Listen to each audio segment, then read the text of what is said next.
ngamoyo ngizwile uhamba nami, mangaliswa nguwe kule ndlela uphethe kahle isandla sami, uphethe kahle moyo ngcwele, uphethe kahle isandla sami, uphethe kahle moyo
in your presence, dwala lethu. Siyabonga Thixo ukuthi namhlanje usamile. Siyabonga Nkosi ukuthi namhlanje usathembekile. Baba, this is your moment, uNkulunkulu wami. Khuluma ke Nkosi kwamazwi yaqala. Maqeda Nkosi ukhazimulisa uJesu. Kuyona le ndawo egameni likaJesu waseNazaretha. Baba, siyabonga ubukho bakho kuyona le ndawo. Sithandwa somphefumulo wethu, dwala lethu. Wena khona, wena ungumakade hamba nathi. Wena Nkosi ositholayo ezimeni zonke. Mana njalo ke namanje thatha lonke udumo uNkulunkulu wethu egameni likaJesu waseNazaretha. Lord, we thank you. Father, we exalt you. Lord, we give you all the glory, all the power, all the splendor are yours. Be magnified, my Lord, my lover, my friend, my comforter, my everything, my all-in-one. I give you praise. I glorify your sweet holy name. There is no other name but your name. I have no other God but you. No other faith but having faith in you. Ayikho indawo engayakuyona uma ngezanga kuwena. Uma wena Nkosi ungenako kubo ungisize, ngingesizeke. Ngibize lakho igama. Abanye Nkosi babalekele enqoleni, abanye emahashini. Kepha Nkosi ithemba lami kuwena. If you don't do it, it will not be done. I am trusting in you. Ngabona konke kwempilo yami. Egameni likaJesu waseNazaretha. Khuluma ke namhlanje suthi somphefumulo wethu. ngoJesu Kristu lo inkosi yethu. Baba, siyabonga. Siyabuzwa ubukho bakho Baba, siyabonga. Mana njalo ke namanje Baba, siyabonga. Sizobonga uNkulunkulu wethu namhlanje. Sizothi Ebeneza Nkosi uhambe nathi kwade kwala. Awuzange washiya, awuzange wasidela, awuzange wasiyekelela. Usamile uThixo uthembekile. Wena wedwa uNkulunkulu wethu awufaniswa ulinganiswa nalutho. Indebe yethu ngekhathali ukuthi wena ungcwele.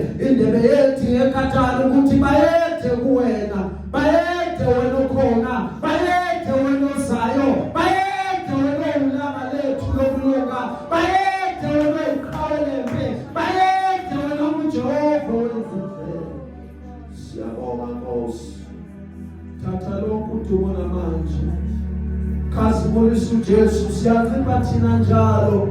Phakama ke namanje. Siyabonga ngobukho bakho kuyona le ndawo. Take all the glory in Jesus' name. Lord, we pray. Amen.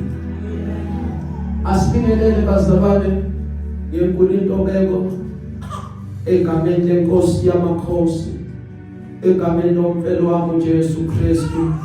Owangithanda ngelinye ilanga ngafanelanga, wangibiza wangenzela umusa, wathi ngiyakuthanda. Ngizizwa ngikhethekile ke bazalwane namhlanje ukuba ngizoma phambi kwenu. Akusiko ukuthi ngazi kakhulu, ngazi kangcono, but bazalwane ngelinye lamalanga ngakhethwa, ngatonyulwa isandla sathi kanye nawe uyadingakala embusweni kaNkulunkulu. Hallelujah. Amen. Glory be unto Jesus. Amen. Bazalwane bami, sisazongena ezweni ngiyabingelela kunina, ngibingelele kubazalwane abasibukela live ku Facebook, abazalwane abalalela ababukela amavideo ethu ku YouTube, siyabulisa. Bazalwane abalalela ama-audio ethu kanye nama-podcast, siyabingelela kubona. Hallelujah. Amen. Muhle uJesu namhlanje. Amen. Ukhona phakathi kwethu bazalwane ona 20 weminyaka. Khona na 20 phakathi kwethu. Ukhona obakhona bayithu bazalwane ngaphakamisa izandla. Hallelujah. Glory be unto Jesus. Hallelujah. Njengoba ngibuza abazalwane abana 20 years of age, ngibuza ngoba namhlanje ilanga elikhethekile empilweni yami. Hallelujah. Amen. It's a very special day. It's one of our big days. Hallelujah. Amen. Uma nizalwa 20 years ago on this day, bekade ngiqala ukushumayela. Hallelujah.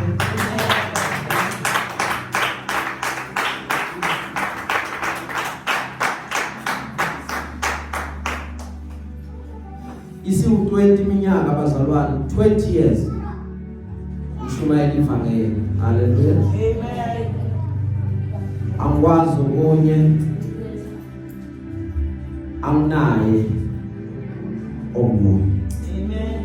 Hallelujah. Nganquma ngisaqhubeka ngiyanquma, ngiyacabanga ukuthi ngisazoqhubeka futhi nginqume ngidecide ukuthi ayikho enye inkosi engiyoyazi ngaphandle kwaleyo eyalenga emnqamlezweni yayifela izono zami.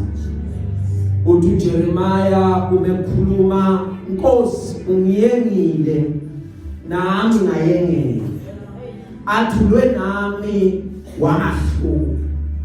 Uma usahamba nenkosi into ozoyidiscover leyo ukuthi inkosi yakuyenga bese nawe uyayengela.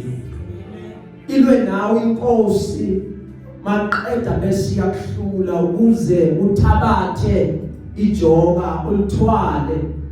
Kuhleke ukuba ulithwale from Eshemba. Hallelujah. Amen. Insindiso bazalwana ikugelo kusinto abomkhulu.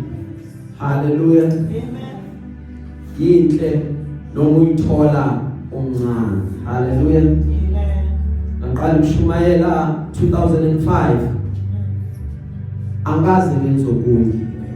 Njoba ungibona la, iyona mpilo engiyazi. Hallelujah. Amen. Angiyazi mina.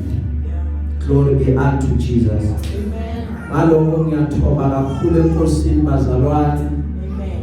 Akona ukuthi njengoba kuhlale ngisho ukuthi iBhayibheli ngiyalifunda kakhulu, cha, but inkosi ekhetha kuba ingiphe lokho engipha kona. Amen. Ngathi mangiqala ngathi mina uma inkosi ithi kimina uzoshumayela, and ushumayele every Sunday. Phela abazalwana kusilula ukushumayela every Sunday. Hallelujah. Amen. It's not easy bazalwana. Abazalwana bakhona namhlanje basayikhumbula intshumayela last week. Mangathi uyayiphinda namhlanje khona lento ezothi hayi man, ngathi uyayiphinda leya. Hawu kanti kalethanga ukudla namhlanje. Hallelujah. Amen. So ngathi mangiqala ngathi enkosini, Nkosi angikwazi ukushumayela, ngifundise. Anginayo into engizoyikhuluma ngoba uma ngizoyitshela ukuthi ngiyazi ngizogcina sengize ebukhoneni bakhe ngokwazi kwami. Ngiyibize ngokuthi ngi-eloquent speaker, ngikwazi ukukhuluma. Then mase ngiqala ngazi ukukhuluma sengizoyenza into ethandwa yimi, hayi into yena athanda ukuba yenze. Ngoba injongo yethu the most ishumayela ukuthi senze intando yakhe, sisho lokhu yena akutshala thina singenzi lokho kwethu noma sikhulume okuthandwa yithina. Glory be unto Jesus. Amen. We are going to the word of God. Genesis chapter 50 verse 20. Ngicela oyiphethe bazalwane asifunde. Genesis 50 verse 20. Yes. Even though you plan evil against me, God planned good to come out of it. This was to keep many people alive, as He is doing now. Ngicela usifundele. Even God planned good to come out of it. This was to keep many people alive, as He is doing now. Hallelujah. Umyalezo wami wanamhlanje bazalwane uthi God has other plans. Hallelujah. Engithole lapha umyalezo oeda kulento enqedwe ukisho ukuthi uNkulunkulu nezinye inhlelo uthi fana netennis. Hallelujah. Sonke siyalazi tennis bazalwane. Glory be to Jesus. Sonke siyalazi tennis. So umyalezo wami namhlanje uthi God has other plans. Ubuye uthi fana nani? Kumana phela. Fana nani?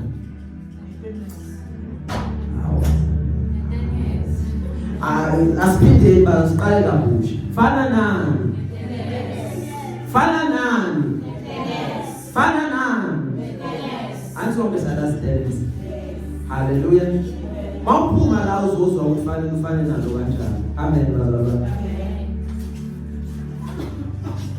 Lapha encwadini kaGenesis sithola indaba ikhuluma about one of the sons of Jacob. Ikhuluma about uJoseph. Hallelujah. Uma le ndaba ikhuluma about uJosepha okwenzakalayo. uJosepha uzalwe ekhaya uyakhula umntwana wes-11 kubantwana abawu-12 bakayise.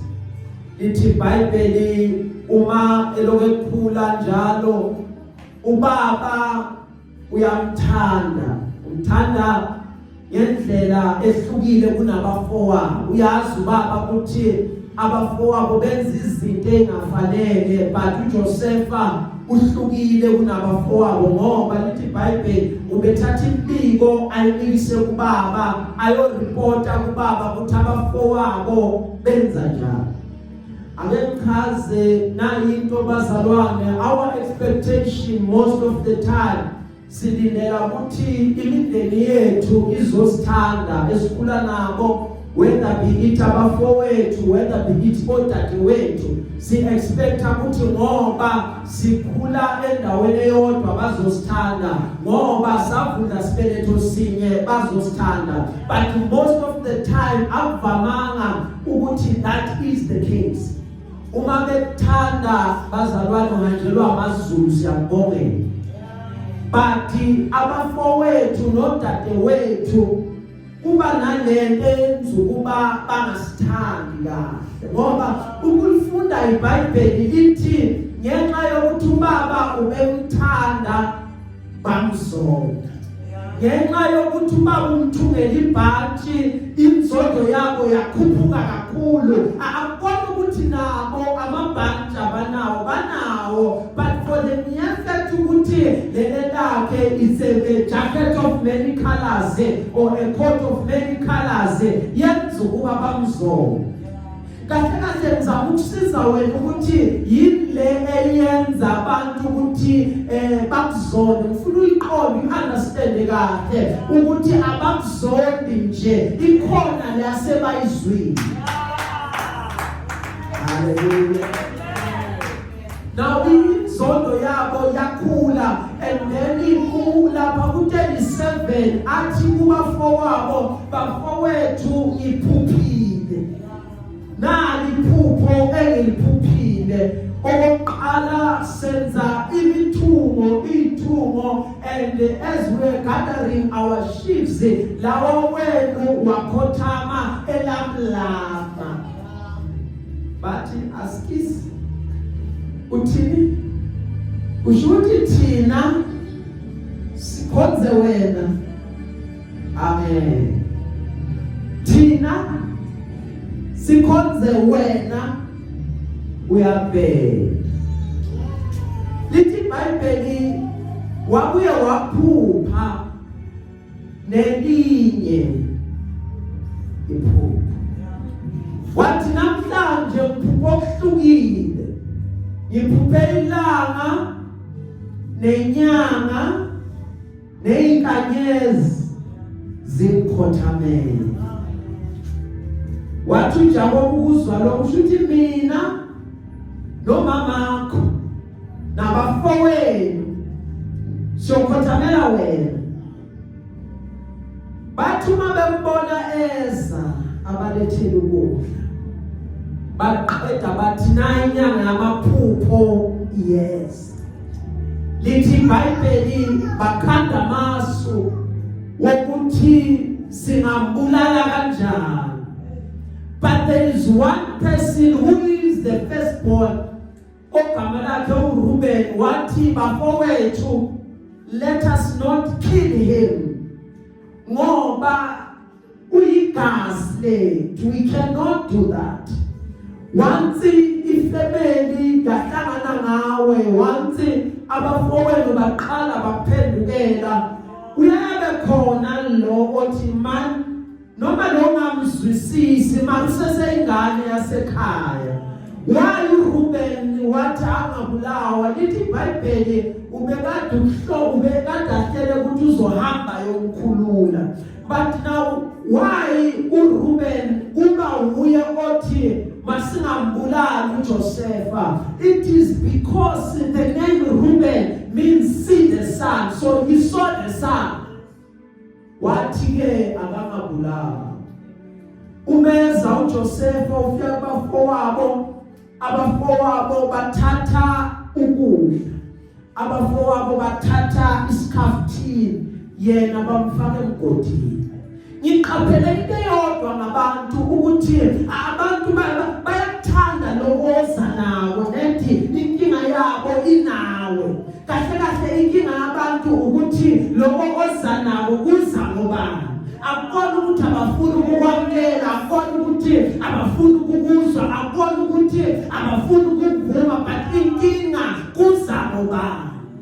Because kunzima ukuthi umuntu amukele something from a familiar container uthi lo nyamazi.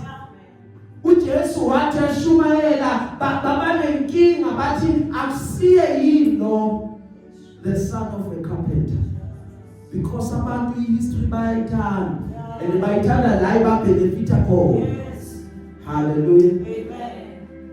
Bamthatha bamfaka emgodini. Uma bemthatha bemfaka emgodini. Life happens bazalwane. Life has a tendency yokuthi whatever ohlelelwe yona uNkulunkulu always has the upper hand. Each time abantu behlela umuntu angahlela indlela, but icebo lakaJehova eliphumelela akuphumeleli elabantu. So umuntu noma hlele ini ukhumbule indlela zakhe ayifani nendlela zethu. Kwenza kwakhe akufani nokwenza kwethu, ucabanga kwakhe akufani nokucabanga kwethu. God has other plans. Hallelujah. Angifuni mina kulokukhala uthi bayangizonda, abangifuni, abangizwisisi. Angifuni lokusho njalo. Hallelujah. Ngifuna ukuthi wena God has other plans. Hallelujah. Because iplan kaNkulunkulu it thrives where abantu bangavumi khona. Iplan kaNkulunkulu iphumelela ngamandla labantu bayiphikisa khona. Iplan kaNkulunkulu iqhubeka ngamandla labantu bayi-oppose khona.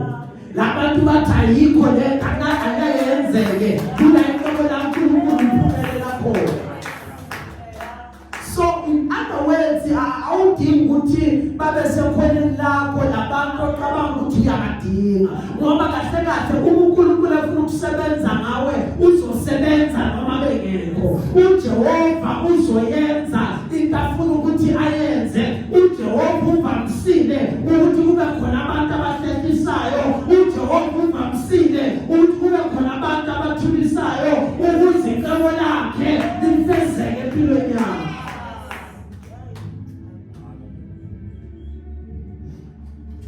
wena uzocabanga ukuthi abantu ngiyabadinga, kanti inkosi isinamanye amaqembu. Kanti inkosi ithi cha, awubadingi labantu. Kunabantu abasuswa empilweni zethu, sicabanga ukuthi thina siyabadinga, kanti uNkulunkulu uzwa izinto ekhulunywayo nehlelwayo wena mawungena,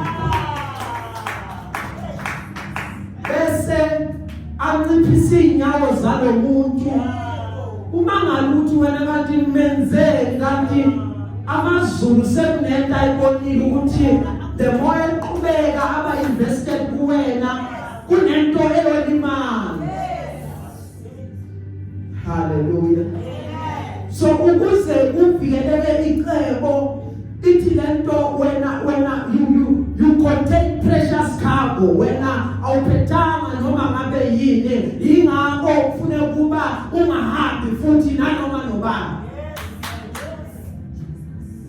Kukhona le oyiphethe ehlukile, and le oyiphethe idemands ukuthi uhambe nabantu abathile. Le oyiphethe idemands ukuthi udle izinto ethile, because wena uhlukile. Ikhona le oyiphethe. Ngiqaphele bazalwane ukuthi imoto ayifani, ama-vehicles awafani. Kunale moto esiyisabayo, imoto nje nkulu nje kancane, siyayisaba. Mawubona le moto bakutshela ukuthi ungasondeli, mawubona le moto bakutshela hambela kude, awumanamani usondele lapha. Hayi ngoba le moto iyathusa, but abantu abaphakathi bayathusa. Hallelujah. Ngoba beza baphethe ibhaki ezingaka, bahamba nale moto, baphethe lezikhwama zemali. One mistake, ibullet ingakhala enhloko, yiko bathi ungasondeli. Hallelujah. Ayi ngoba iyathusa, but yingoba iphethe ini phakathi. Glory be unto Jesus. Wethatha uJosepha ufake emgodini, umefaka emgodini, into yokuqala ibuza yona, what is happening? Kwenzakalani? Because I know these people as my blood.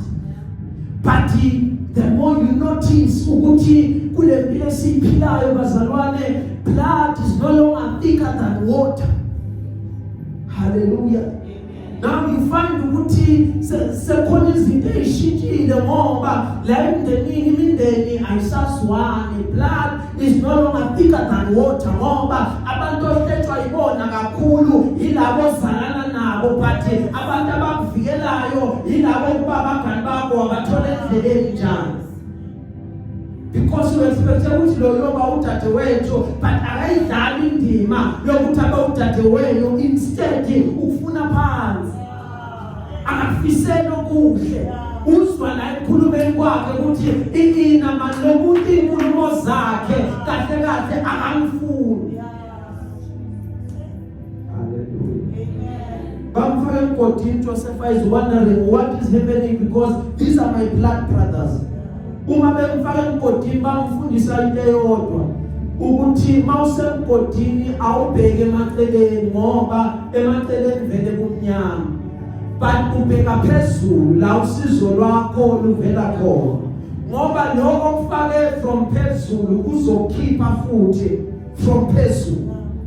Lithi iBhayibheli beza bamkhipha, uma bemkhipha abamkhiphi nje, but bamkhipha ngoba sekuza ama-Ishmayeli. Ukuza kwama-Ishmayeli kusho ukuthi uNkulunkulu uzwile ukukhala kwabo. Uma bemthatha bemfaka emgodini ubekade ekhala ngoba i-betrayal bazalwane is very painful. Yini yenza i-betrayal ibe buhlungu? Akukho ukuthi i-betrayal ibuhlungu, but iba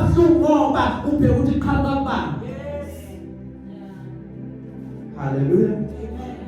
Mina ngakhuluma ngandaba mara ngazokhulunywa yilo engazi ukuthi we share something deep kunalento manetha man yazi ngithi mfuya umngani kanti mfuya inyonga kunalento manje ihlala iphenduka because sekukhulume ba ngoba sinyazwa kakhulu ilabantu abaphethe imfihlo zethu. Hallelujah. Because irage nejealous yenza ukuthi bangasacabanga bamane bakhulume nje noma kanjani kanti sebayasilimaza. Hallelujah. Now lithi iBhayibheli kuzama Ishmael ayeza ayamthatha. Uma emthatha bona they are happy bathi iphupho iphelile.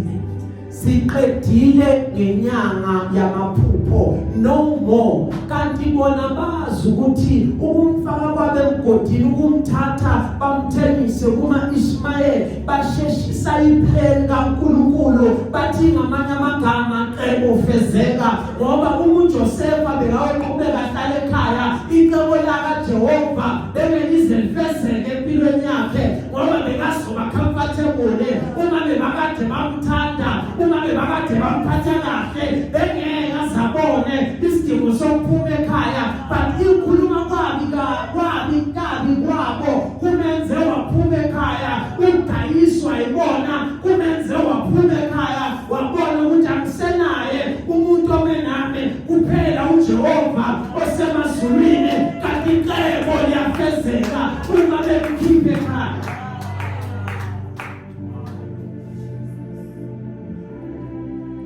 So be thankful ukuthi bakulimazile bonga khona lento abayikhulisa kuwe yenze ungaqondi yenze unga-understand ukuthi kahle bekade kwenzakalani ikhona lento ebekade bayiqinisa kuwena edingekale phambili la uya khona kanti abazi ukuthi bathi Josepha be promoted ngoba bazalwane i-promotion ayifiki unless kuqala i-persecution unless size siphakanyiswe singakabikiswa phansi.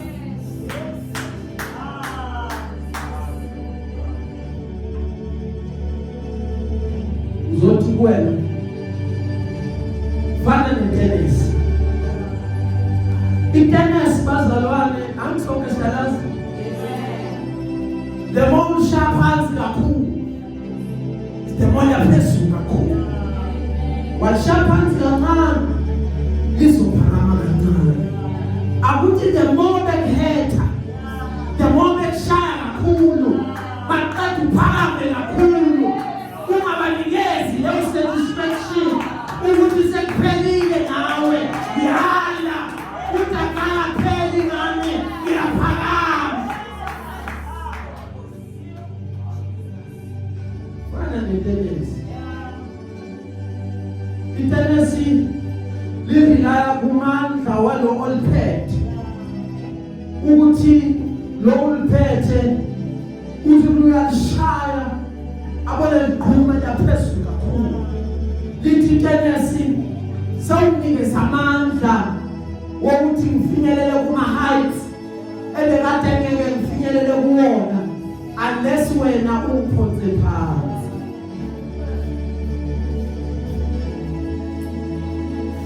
Hallelujah. God has other plans. Ufuna ukuqonda ukuba uNkulunkulu umezokwenza umsebenzi empilweni yakho. uJehova bazalwane akanawo ama-favorites. uJehova akathanda abantu wena obathandayo.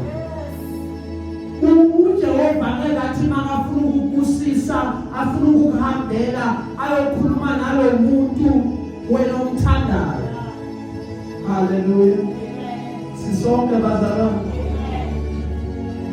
uJehova umenza icebo lakhe usebenzisa even nesitha sakho ukuze icebo lakhe. Hallelujah. Whenever you have abantu bayizitha ngicela wenze into eyodwa. Ungabathathi ubafaka enhlizweni. Hallelujah. Kuzoba nzima ngelanga lokuphakanyiswa kwakho. Hallelujah. Wathatha izitha zakho wayifaka enhlizweni. Ngelanga lokuphakanyiswa kwakho kuzoba nzima.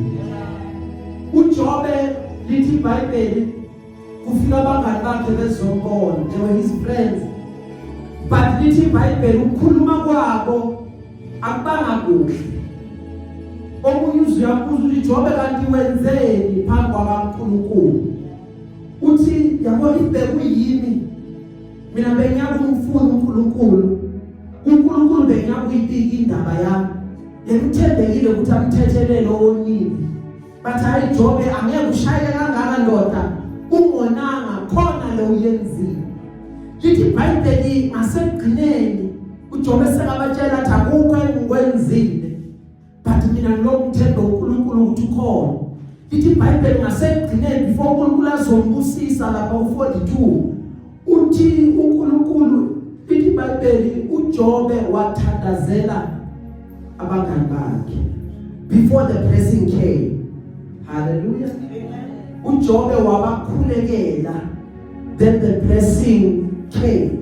Ngithi kuwena isitha ungasithatha usifake la ngoba kuzoba nzima the day sefanele uNkulunkulu akuphakamise akukhuphule.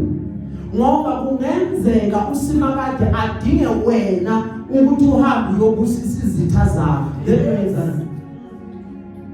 What will you do? Hallelujah. Lithi iBhayibheli uyathengisa uJoseph uyahamba ufike eGibhithe. Ufika as a slave, ufika under persecution. Kanti that persecution will take him imthathe iyomfaka endlini kaPotifar. Umesendlini kaPotifar uyasebenza uyakhonza, ufika umkaPotifar uyamlinga. Lithi iBhayibheli uJoseph ugcina asejele. Uma uJoseph asejele ngento angayenzanga, uNkulunkulu ekuthembekaleni kwakhe uyaqhubeka umupha ifavor ngoba uNkulunkulu remains faithful bazalwane kuzona zonke izimo esidlula kuzona. Umenza uNkulunkulu uba nefavor even to the jailer. Umene favor even to the jailer. Bese lithi iBhayibheli uyaqala lo Joseph ubachazela even namaphupho laba aboshwe na. Then ukhona lo who was an armor bearer. Ya lo bamba izinto la. Zenkosi. iBhayibheli umechazelwa iphupho. Uthi uJoseph uyothi mawukhululeka ngicela ukuthi ungangikhohlwa. Hallelujah. Inkinga yabantu bazalwane whatever siyenzayo abantu baba neamnesia. Ungamsiza umuntu ucabanga ukuthi uzokukhumbula kusasa. Mawusiza kahle kahle awuyibekeli. Hallelujah. Bathi mawusiza uyasibekela. Kahle kahle awusibekeli ngoba mawusibekela phela into ebekilwe yazi ukuthi uzobuzo ifuna. Ngoba le day uya kulomuntu ebekade umsiza unhlanhla angasebenzi uboleka imali ukuthi aye emsebenzini every day. The day wena sewudinga nje ukuthi uhambe uye ku-interview uye kuthi unhlanhla kudala ngimsiza uzomsiza angakusiza. Uyomzonda uthi yena imali yami engaka ngoba wena bewenza njani bewuyibekela. Hallelujah. Lo makaphuma uyamkhohlwa uJoseph. Uyaqhubeka uyasebenza uyafunctiona yonke into ibazayo until uNkulunkulu enzisile sokuthi laba bakhohliwe nabo bese bayakhunjulwa. Ngathi ngamemezela namhlanje ukuthi uma bekade bakhohliwe kunesimo esovuka bese bayakhumbula. Glory to Jesus. bazofuna wena oyongena lapha, bayothi akekho kuye, sifuna loya. Hallelujah. May they remember you. May God cause men to remember you and give you favor. Hallelujah. Maveli simo ufaka phupha uhlekuchaza amaphupho, then uyakhumbula ukuthi kunomuntu usejele uthi ufana kalandwa azochaza iphupho. Umefika selichaza iphupho uthi uFaro lo muntu unzima lo muntu akube uyena ogavena yonke into, lo muntu akube uyena obusa yonke into, but imvume mina ngizoba phezulu kancane kwakhe. Ngoba uNkulunkulu ehamba naye. Bazalwane, uNkulunkulu akayekwa. Noma udlula ehlane labahlongasini, uJehova akayekwa. Ngoba uNkulunkulu uyalazi lehlane odlula kulo ukuthi ngale kwalo kunento akubekele yona enkulu ezoshintsha impilo. Awukwazi ukumyeka ngoba naku ulingwa. Awukwazi ukumyeka. Akayekwa uNkulunkulu. Uyindoda yokulandela, uyalandelwa noma ngabe kunjani. Atohlabelelayo ngokulandela msindisi, noma abanye bekudeka kepha mina yokulandela. Uyindoda yokulandela, atohlabelelayo noma usuholela nasehlalelile, but konke kusisa amaphesheya. Asikwazi ukufika amaphesheya unless sifletwe.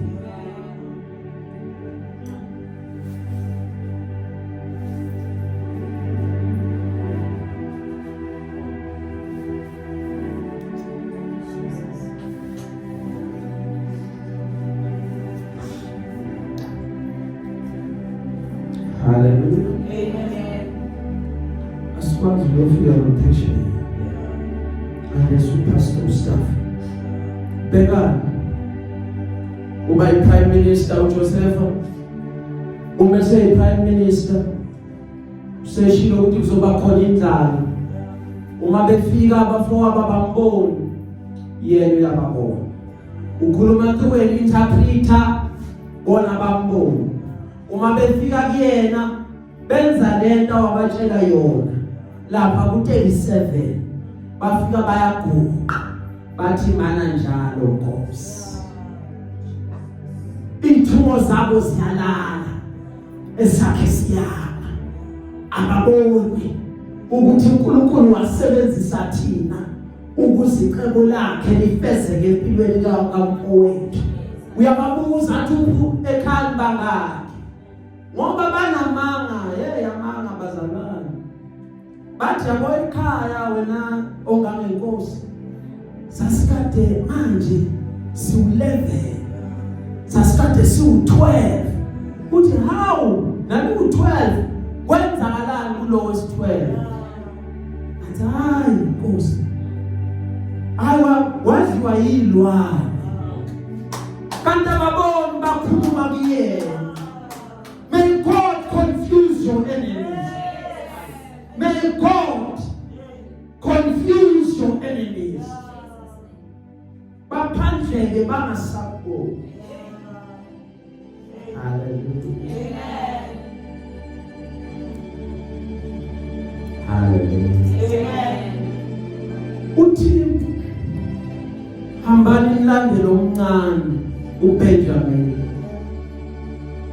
Uma behamba beyomlanda uthi uBenjamin akasahamba uyahlala. Ngoba benamanga wathi uRuben ngicela kusale mina. Ubaba ngeke avume. Ngoba isilonda saka baba sikakapholi ngomfowethu owahamba. So angeke kulunge ukuthi lo naye ahlale la. Ngiyothini kuba bese lithi iBhayibheli bazalwane, uJosepha wazabula kubafowabo uma sesambulile bafowabo bakhala. Uma bekhala sesiyaqina. Abakhali ngoba bekhala, bakhala ngoba bayamakhiza. Ngoba abantu bayahlupha, wabenza kwenzakala into babeka ibhampana. Bakumakhisa abantu. Haleluya. Nabantu nje abadluli bazalwane bayigodlile lezinto benze zona. Kuzofika ilanga la uzobabona khona ukuthi lezi zinto bebakade bayigodlile the baqala bezisho kuwena.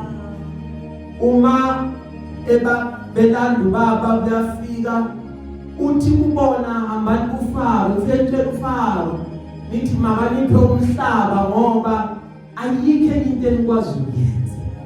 Inkinga kaJosefa ukuthi waphupha into ehlukile. uJosefa bathi bona baphupha ukuba nezitoro. Omunye athi mina ngizothengisa ifruit and veg, omunye athi mina ngiyovula icar wash. uJosefa wathi mina ngiyoba nemall.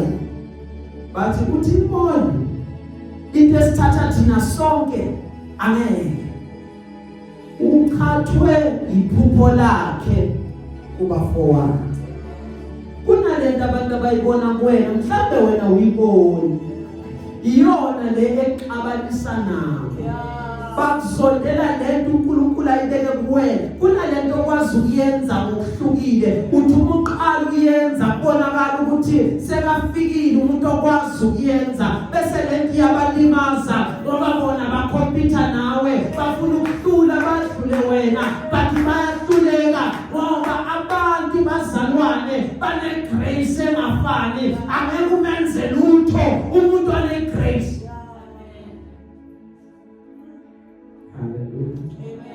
Uthi manifika kuFaro angeke nisho lutho. Ngiyomtshela Nkosi thina sikwazi ukulima kuphela. Asiyazi into. Baba allocate indawo bahamba balima. uIsrael yakhula while in Egypt. Israel ekhula while in Egypt. Ubaba uJakobe uyashona. Ubaba uJakobe eshona. uFaro okhona uyashona. uFaro eshonile.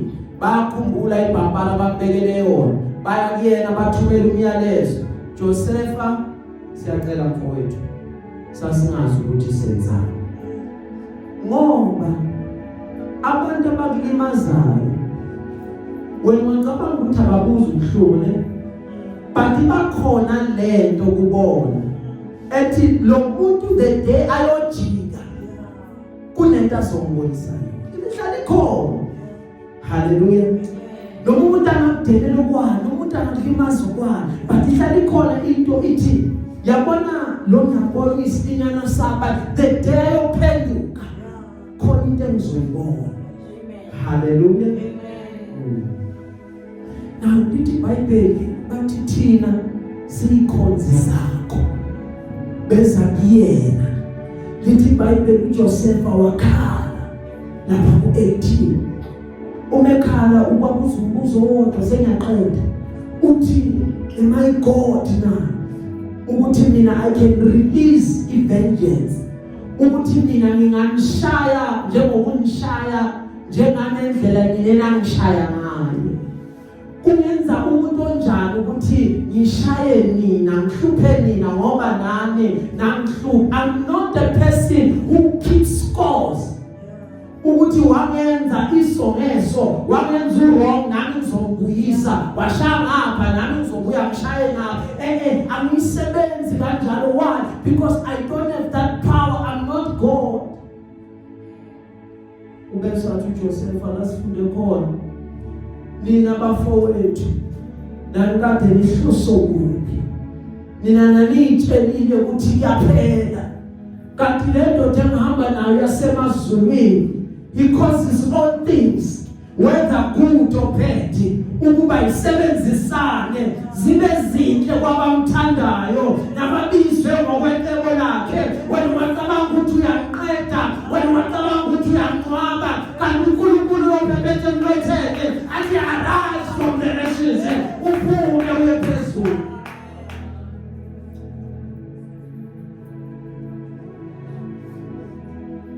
Bonke laba bathi basiqede abazi ukuthi bathinta bobani ngoba thina bazalwane sizelwe ngembewu engabuni. Uma besithatha besifaka emhlabathini bathi bayasigqiba, abazi ukuthi bathi sizohluma lapho, sihluma ivini ehlane, amanzi angekho, siyahluma.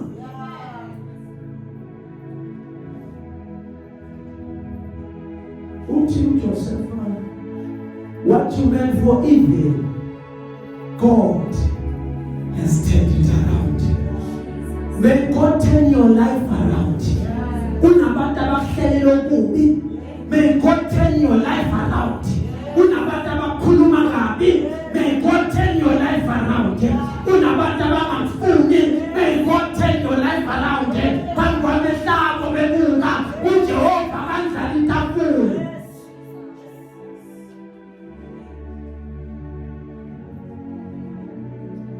Wama uNkulunkulu akukhuphula endaweni oshushe kuyona. Wama uJehova ngaphakamisa khona amehlaba soba nenkinga, athi angiboni kahle, izani nizombonisa. Uyena yilo bekade ehlupheka osehamba ngemoto enkulu kangaka, uyena yilo segqoka kahle, uyena yilo esengizwile ukuthi uhlala kwenye sabapho ngale, uyena yilo besicabanga ukuthi uyophelela la. Kwanga uJehova ngamphakamisa endaweni oshushe kuyona ukuze kujape zonke izitha zakhe.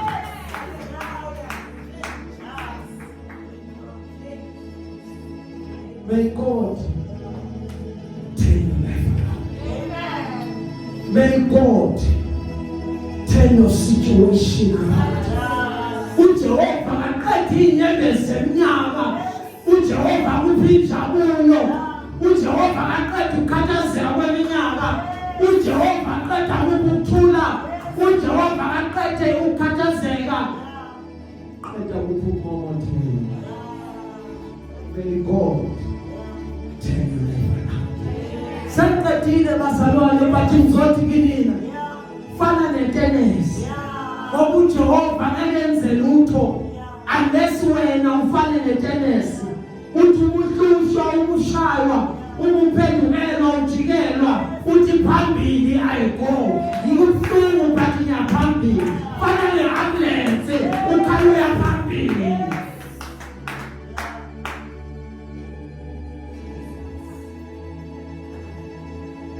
Sibheke phambili, sihlushiwe sishayile, sashiywa sarejectwa, but injongo yethu ukuthi forward we go because God has other plans.